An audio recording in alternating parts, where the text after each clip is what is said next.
देखिए, नबी सल्लल्लाहु अलैहि वसल्लम ने फरमाया, बुखारी मुस्लिम की हदीस है, तुक़ातिलून अल-यहूद हत्ता यख्तबी अहदुकुम वरा अल-हजर फ़यक़ूलुल हजर या मुस्लिम हादा यहूदियुन फ़क़्तुल हादा यहूदियुन वराई फ़क़्तुलहु।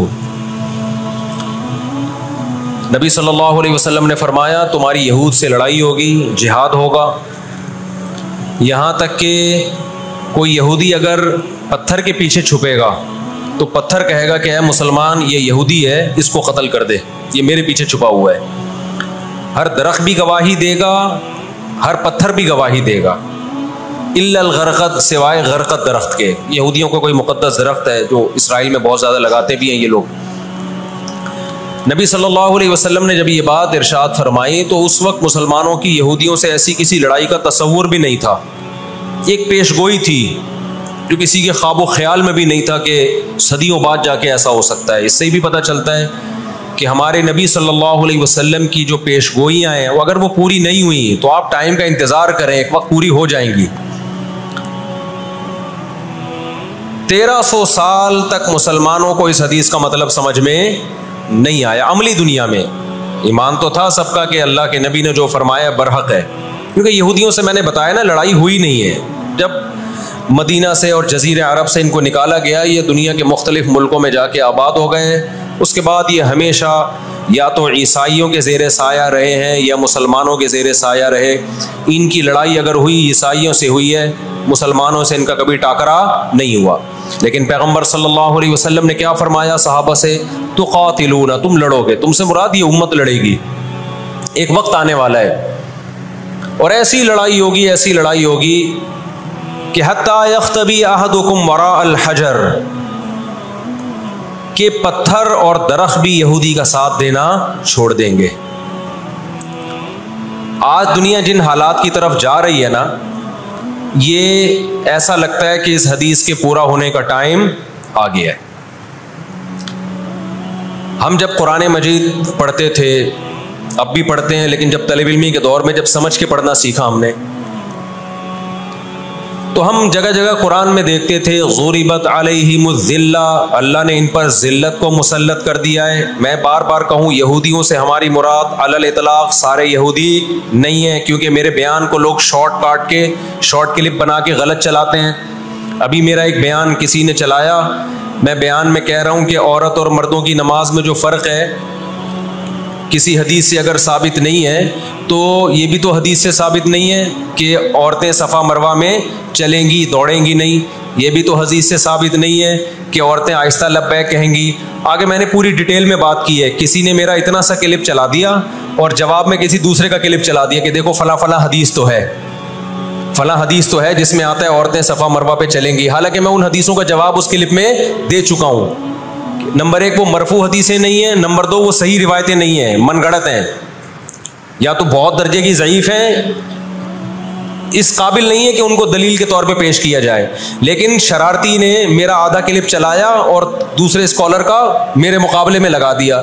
नीचे लोग कह रहे हैं मुफ्ती को हदीसों का नहीं पता और इन साहब को हदीसों का पता है।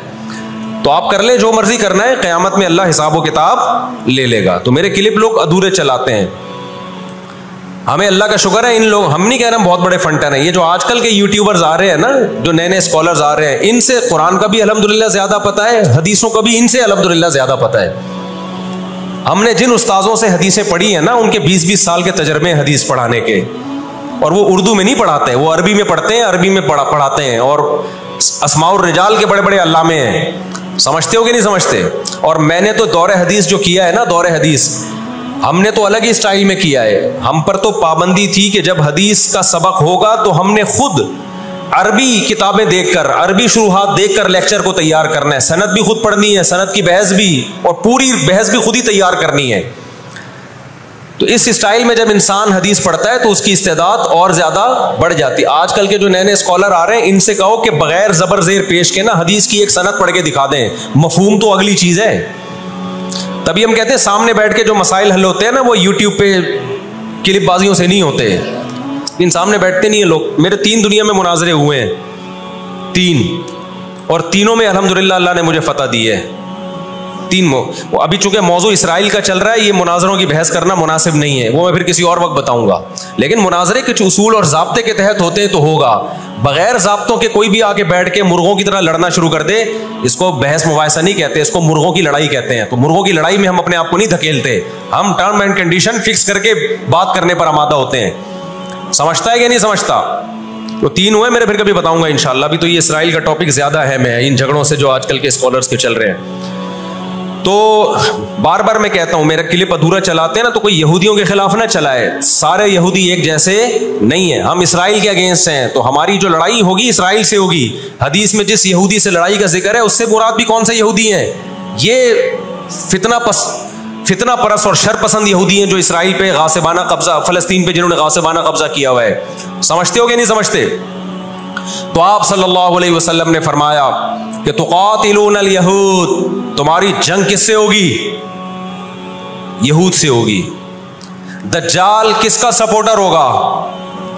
बोलते क्यों नहीं? अभी तो दज्जाल आया नहीं है और आपने बोलना छोड़ दिया है। जब आएगा तो फिर तो अच्छों की बोलती बंद हो जाएगी। किसका सपोर्टर होगा वो?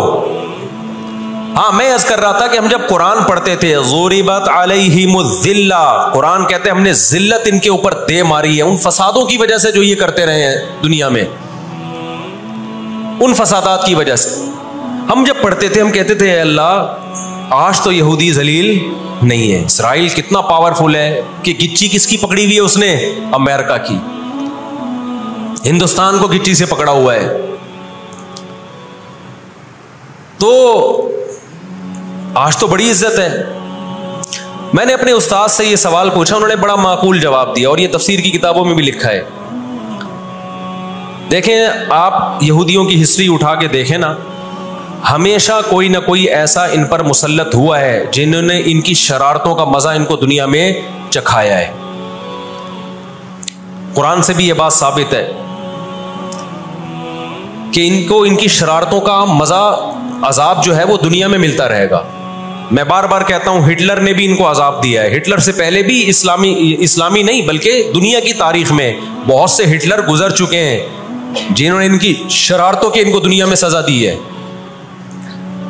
हम फिर भी बताएं, हम हिटलर के हामी नहीं है जो जुल्म उसने किया, लेकिन वो भी इनकी शरारतों से बेजार था।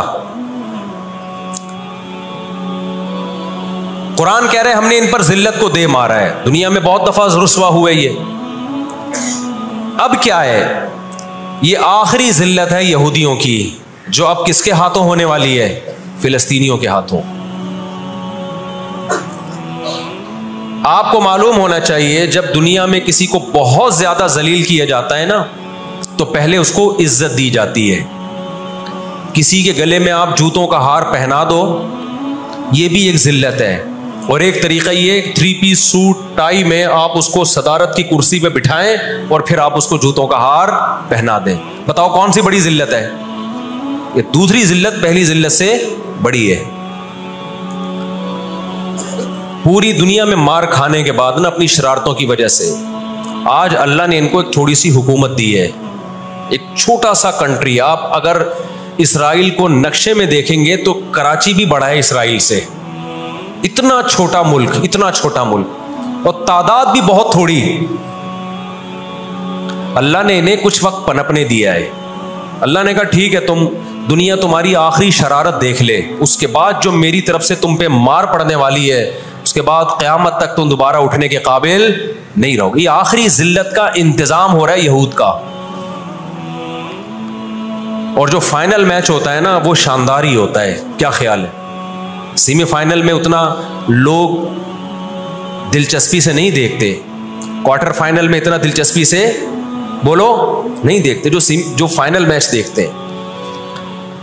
अल्लाह ने इनका जुल्म पूरी दुनिया के सामने नुमाया। आज जो गजा पे जो कुछ हो रहा है, पूरी दुनिया के सामने अल्लाह ने दिखा दिया। 1 मिनट रखें इसको। पूरी दुनिया को दिखाया ना अल्लाह ने क्या कर रहे हैं ये, किस तरह से इसराइल में लोगों को लाके आबाद किया, फिलिस्तीन में, फिर फिलिस्तीनियों पे अक़वाम मुत्तहिदा की 60 से ज्यादा करारदादें हैं जिसकी इसराइल धज्जियां उड़ा चुका है। 60 से ज्यादा करारदादें, 60 से ज्यादा, जिसको इसराइल ने मानने से इनकार किया है।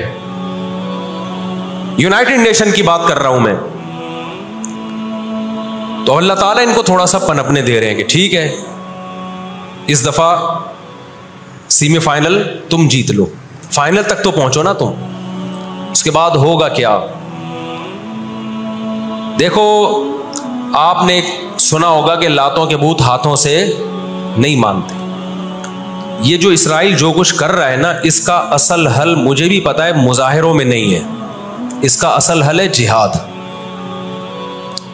इसका असल हल क्या है? जिहाद, जो कि फिलिस्तीनी कर रहे हैं। मैंने जब लोगों को यह कहा ना कि अपने मुल्क में पुरअमन मुजाहिरे करो, लोगों ने कहा लो पुरअमन मुजाहिरों में लगा के लोगों की सलाहियतें खराब कर रहे हैं। हम आपको जिहाद से नहीं रोकते, लेकिन आप जिहाद अपने मुल्क में करोगे तोड़ फोड़ करके, या जहां यहूदी जुल्म कर रहा है वहां लड़ाई करोगे आप। तो ये अजीब मंतिक नहीं है कि जुल्म वहां हो रहा है, आपने अपने मुल्क में तोड़ फोड़ करना शुरू कर दी, तो इससे यहूदी नाराज होगा या खुश होगा? वो तो कहेगा और अच्छा है, बम धमाके करो यार, पुरअमन नहीं, बहुत बमों के साथ, कलाशन कोफों के साथ अपनी कंट्री में मुजाहिरे करो, हमें आके छेड़ो यहां पे। हम जिहाद के मुनकिर नहीं है, आपसे ज्यादा अल्हम्दुलिल्लाह जिहाद को मानते हैं। लेकिन आप अगर यूके में, कनाडा में, पाकिस्तान में, सऊदी अरब में तोड़ फोड़ वाले मुजाहिरे शुरू कर दोगे, चाहे गैर मुस्लिम कंट्रीज में भी, खुदा की कसम इससे इसराइल को जू भी नहीं देंगेगी। तो इस वक्त आप जोश से ज्यादा होश से काम लें। जोशीली तकरीरें करने वाले बहुत है मार्केट में, अभी नारे भी यहां लग रहे हैं, हम ये कर देंगे, हम वो कर देंगे। उनसे पूछो कैसे करोगे? शाम को घर पे जाके गुटखा खा के सो जाते हैं वो। जोशीली तकरीरें करने वाले, मैं मानता हूं जिहाद ही होगा, लेकिन होगा किस सरजमीन पे? जहां यहूदी लड़ रहा है वहीं लड़ा जाएगा। मैदान जंग मुतय्यन किया जाता है लड़ाई के लिए। यह नहीं होता कि आप मैदान जंग में नहीं जा सकते तो जो मैदान जंग नहीं है उसको मैदान जंग बना दो। ऐसा दुनिया में कभी भी नहीं होता। यह तो वो जौनपुर के काजी वाला किस्सा हो जाएगा कि वो सूली पे लटकाया एक शख्स को, उसकी गर्दन मोटी थी, वो फंदे में आ नहीं रही थी। उन्होंने कहा इसकी गर्दन चूंकि फंदे में आ नहीं रही है तो इसकी चूंकि आ रही है इसको लटका दो आप। वो कहेगा मेरी आ रही है लेकिन मेरा कसूर क्या है?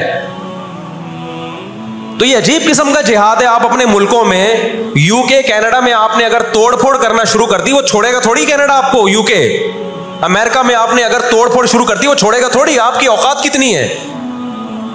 लड़ाई के लिए सबसे पहले मैदान जंग का तयन जरूरी है कि लड़ाई उनकी मर्जी से नहीं होगी। कहां कि वो जहां चाह रहे हैं, लड़ाई हमारी मर्जी से होगी। हम जहां कहेंगे वहां लड़ाई होगी। मैं समझा पा रहा हूं अपनी बात? तो इलाज, बहुत से लोगों ने जिहाद का इंकार कर दिया, यह भी गुलूब है। और बहुत से लोगों ने हर जगह को मैदान जंग बनाने के चक्कर में है। ये एक तरफ की इंतहा है। आज दुनिया ने उनको निहत्था छोड़ दिया है, फिलिस्तीनियों को, लेकिन वो डटे हुए हैं। आप उनकी मदद कर सकते हो, जिहाद के जरिए जरूर करो, किसने मना किया है आपको? और अगर आप उनके साथ मिलके जिहाद नहीं कर सकते, नहीं जा सकते वहां पे, तो आप फिर उनको जो सपोर्ट कर सकते हो, हम राशन पानी पहुंचा सकते हो तो वो पहुंचाओ। मैंने पॉकेट वेलफेयर ट्रस्ट का नाम लिया ना, उसमें भी लोगों ने इतराज किया, लो भाई उनको राशन की जरूरत थोड़ी है, हमें पता है राशन से काम नहीं चलेगा। लेकिन जो जिहाद होगा तो वहां जाके होगा। यहां बम फाड़ना शुरू कर दिए, इससे इसराइल की सेहत पे कोई फर्क नहीं पड़ेगा। इसराइल पहले ही उनकी साजिशों से लीबिया तबाह हो चुका है। एक मजबूत रियासत थी, इराक का बेड़ा गर्क कर दिया, अब वो चाहता है सऊदी अरब का भी बेड़ा गर्क हो, वो चाहता है पाकिस्तान का भी बेड़ा गर्क हो। तो इन बेड़ा गर्क होने से जो आपकी टूटी फूटी रही सही लंगड़ी लूली हुकूमतें, उनकी भी ऐसी की तैसी हो जाएगी। और फिलिस्तीनी भी नहीं चाहते कि दूसरे मुल्कों में लड़ो, वो कहते हैं लड़ना है तो हमारे पास आओ। तो ये अब जो दुनिया जा रही है ना जिस तरफ, हो ये रहा है। मैंने आपको कुरान की आयत पेश की थी ना, वकज़ालिका नुवल्ली बाज़ ज़ालिमीन बाज़ा। अल्लाह कहते हैं हम बाज़ ज़ालिमों को बाज़ों से पिटवाते हैं। तो पहली जो अभी तक तो हमने नाउमीदी की बातें की हैं। मुसलमान ममालिक शिकस्त खा के बैठ चुके हैं, 3 बड़ी जंगों में शिकस्त हो चुकी है। उसके बाद अब किसी मुस्लिम कंट्री में इसराइल पर चढ़ाई की ताकत नहीं है। उनको पता है पीछे अमेरिका बैठा हुआ है, पूरा यूरोप। रशिया ने यूक्रेन जैसे इतने से कंट्री पे हमला किया।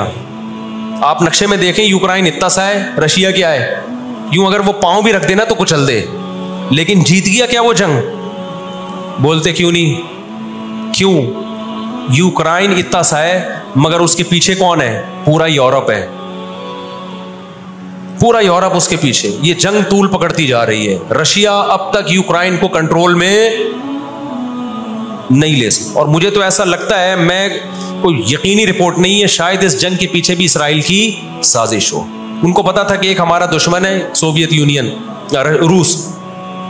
जब 1956 में जंग हुई है ना, बरतानिया, फ्रांस और इसराइल ने मिलकर हमला किया था मिस्र पे, तो धमकी किसने दी थी? रूस की धमकी से पीछे हटे। रूस ने कहा था न्यूक्लियर अटैक करूंगा मैं, तो पीछे हट गए। रूस मुसलमानों की खैर ख्वाही में नहीं कर रहा था। रूस को यह था कि जब दुनिया का बाप मैं बनना चाहता हूं तो तुम दुनिया के बाप बनने की कोशिश क्यों कर रहे हो? अगर ये बाप बन गए तो उसको पता था हमारी चौधराहट खत्म हो जाएगी। तो अल्लाह एक जालिम को दूसरे जालिम से पिटवाते हैं। तो आज भी रशिया, चाइना वो इसराइल के हक में नहीं है। ऐन मुमकिन है अल्लाह मजलूमों की आवाज से ऐसे हालात पैदा कर दे कि इस जंग में बराह रास्त कौन कूद पड़े? सोवियत यूनियन कूद पड़े। और अगर सोवियत यूनियन इस जंग में कूद पड़ा, जिसके पूरे पूरे चांस लग रहे हैं, तो फिर ये तीसरी जंग अजीम की तरफ मामला जाएगा। और इसके जिम्मेदार मुसलमान या फिलिस्तीन नहीं होंगे, इसके जिम्मेदार नाजायज इसराइल है, जिसने नाजायज कब्जा फिलिस्तीन पे किया है। और फिर दुनिया में जो तबाही होगी ना, तबाही होगी, वो मेरे और आपके तसव्वुर से भी ज्यादा है। क्योंकि अब तलवारों से या सिर्फ हवाई जहाजों से जंग नहीं होती, अब सबके पास न्यूक्लियर हथियार है, अब एटम बम चलेंगे। आज अगर दुनिया इंसानियत पे रहम खाना चाहती है, आज अगर अमेरिका, बरतानिया, जर्मनी, फ्रांस, जो दुनिया के लीडर कहलाए जाते हैं, आज अगर ये चाहते हैं कि इंसानियत को तबाही से बचाएं, तो इनको फिलिस्तीनियों का हाथ नहीं रोकना, इनको किसका हाथ रोकना है? जो असल जालिम है ना यहूदी, उसका हाथ रोकना है। फिलिस्तीनियों के पास अपने दिफा का पूरा पूरा अखलाकी हक भी है, मजहबी हक भी है, कानूनी हक भी है। तो आज अगर ये इसराइल का हाथ जबरदस्ती रोक लेते हैं तो दुनिया बड़ी तबाही से बच जाएगी। और अगर ये दुनिया इसराइल का हाथ नहीं रोकती और इस जंग को बंद करने की कोशिश नहीं करती, तो भाई जो तीसरी जंग की तरफ मामला जा रहे हैं, उसके जिम्मेदार ये लोग होंगे जो दुनिया में तहजीब के ठेकेदार हैं। यहां तक बात समझ में आ गई कि नहीं आ गई? दूसरी बात, हमें कुरान और सुन्नत इस बारे में क्या हिदायत मिलती हैं? अल्लाह कहता है मैंने यहूद पे जिल्लत को मुसल्लत कर दिया है। इस आयत में और इस हदीस में जो मैंने तुक़ातिलूनल यहूद वाली हदीस पढ़ी, इसमें मुसलमानों के लिए खुशखबरी है कि अल्लाह ताला ने जैसे बनी इसराइल इंतहाई कमज़ोर थे, फ़िरौन का जुल्म और बर्बरियत का शिकार थे, अल्लाह सूरह क़सस में कहते हैं वनुरीदु अन नमुन्ना अलल्लज़ीना इस्तुज़इफ़ू फ़िल अर्ज़, हमने इरादा किया कि ज़मीन में कमज़ोर तरीन लोगों को उठा के ज़मीन का इमाम बना देंगे, ताकतवर पे गालिब कर देंगे। बहुत दफ़ा ऐसा हुआ है, कम मिन फ़ियतिन क़लीलतिन ग़लबत फ़ियतन कसीरतन बिइज़्निल्लाह। अल्लाह कहते हैं दुनिया के नक्शों में जो गालिब होता है, जिसकी फतह असबाब की दुनिया में यकीनी होती है, मैं बहुत थोड़ी सी जमात को ताकतवर बना के दुनिया का इमाम बना देता हूँ। हमें अल्लाह की रहमत से और कुरान और हदीस की जो बिशारतें मिल रही हैं, उससे पूरी पूरी उम्मीद है कि इंशाअल्लाह ये जो अभी हालात हुए हैं, ये फिलिस्तीन की शिकस्त पे मुंतज नहीं होंगे। इंशाअल्लाह ये इसराइल की शिकस्त पे और यहूदियों की हमेशा के लिए शिकस्त पे ये इसका नतीजा निकलेगा इंशाअल्लाह। और नबी सल्लल्लाहु अलैहि वसल्लम की वो हदीस पूरी होगी कि तुम्हारी जो बड़ी जंग होगी, नबी ने क्या फरमाया, इस उम्मत की एक जमात हमेशा जिहाद करती रहेगी। ला यज़ालु ताइफ़तुम मिन उम्मती ज़ाहिरीन अलल हक़। हर दौर में लड़ाई हुई है, जिहाद हुआ है। आप इस हिस्ट्री उठा के देख, कहीं ना कहीं जिहाद हमेशा होता रहा है। तो आज भी ऐसा होगा। और बिल आखिर ये मामलात अगर बैनुल अक़वामी दुनिया ने कंट्रोल नहीं किए, तो नबी सल्लल्लाहु अलैहि वसल्लम की पेशगोइयां इंशाअल्लाह बहुत जल्द पूरी होने वाली हैं। और ये जो इनको इज्जत मिली है ना, ये असल में बहुत बड़ी जिल्लत की तमहीद है। जब किसी की बहुत बड़ी बेइज्जती करनी होती है तो उसको पहले बहुत ज्यादा इज्जत देनी पड़ती है। मैं अक्सर एक वाकया सुनाता हूँ। एक आदमी गया किसी महल्ले में, आके कहने लगा अल्लाह का शुक्र है इस इलाके में मेरी इज्जत नहीं है। लोगों ने इसमें शुक्र अदा करने की क्या बात है? उसने कहा अगर इज्जत होती तो आज मेरी बहुत ज्यादा बेइज्जती हो जानी थी। आज मैंने ऐसा काम किया कि मेरी बहुत ज्यादा बेइज्जती हो जाती। तो ये एक बहुत बड़ी जिल्लत का पेश खैमाई। हमारी जिम्मेदारी है कि हम उनके लिए दुआ भी करें, अपने मुल्क में हम पुरअमन एहतजाज भी करें। गैर मुस्लिम रियासतों में भी एहतजाज की इजाजत है, यहाँ हमने पुरअमन ही करना है। यहाँ तोड़ फोड़ से कोई फायदा होने वाला नहीं है। तो जोश में होश ना छोड़ दें आप।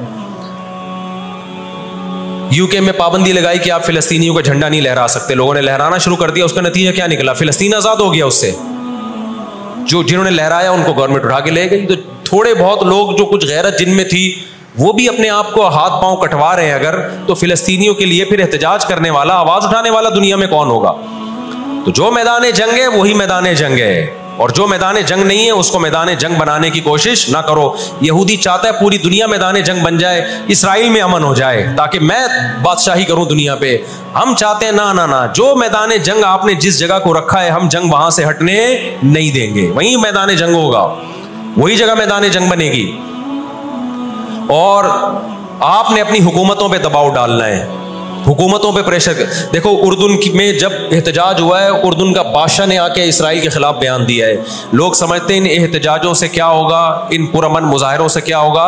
ऐसा नहीं है, इन पुरअमन मुजाहिरों से हुकूमतों पे दबाव पड़ता है। आप जो कर सकते हैं वो तो करें ना, आप जो कर सकते हैं वो तो करें। और एहतजाज और मुजाहिरों की कॉल सियासी जमातें देती हैं, मुफ्तियाने किराम नहीं देते। लोग मुझे कह रहे हैं आप बुलाओ एहतजाज का धरना, हम आएंगे। मुझे पता है 4 आदमी भी नहीं आएंगे, 4 आदमी भी नहीं आएंगे हमारे धरने पे। ये सियासी जमातों का काम, और सियासी जमातें भी कर रही हैं, लेकिन और ज्यादा करना चाहिए। हुकूमतों के काम होते हैं। सियासी सतह पे जो एहतजाज जब गवर्नमेंट लेवल पे होता है वो पावरफुल एहतजाज होता है, और हुकूमतें एहतजाज जब करती हैं जब उनको पब्लिक का डर होता है।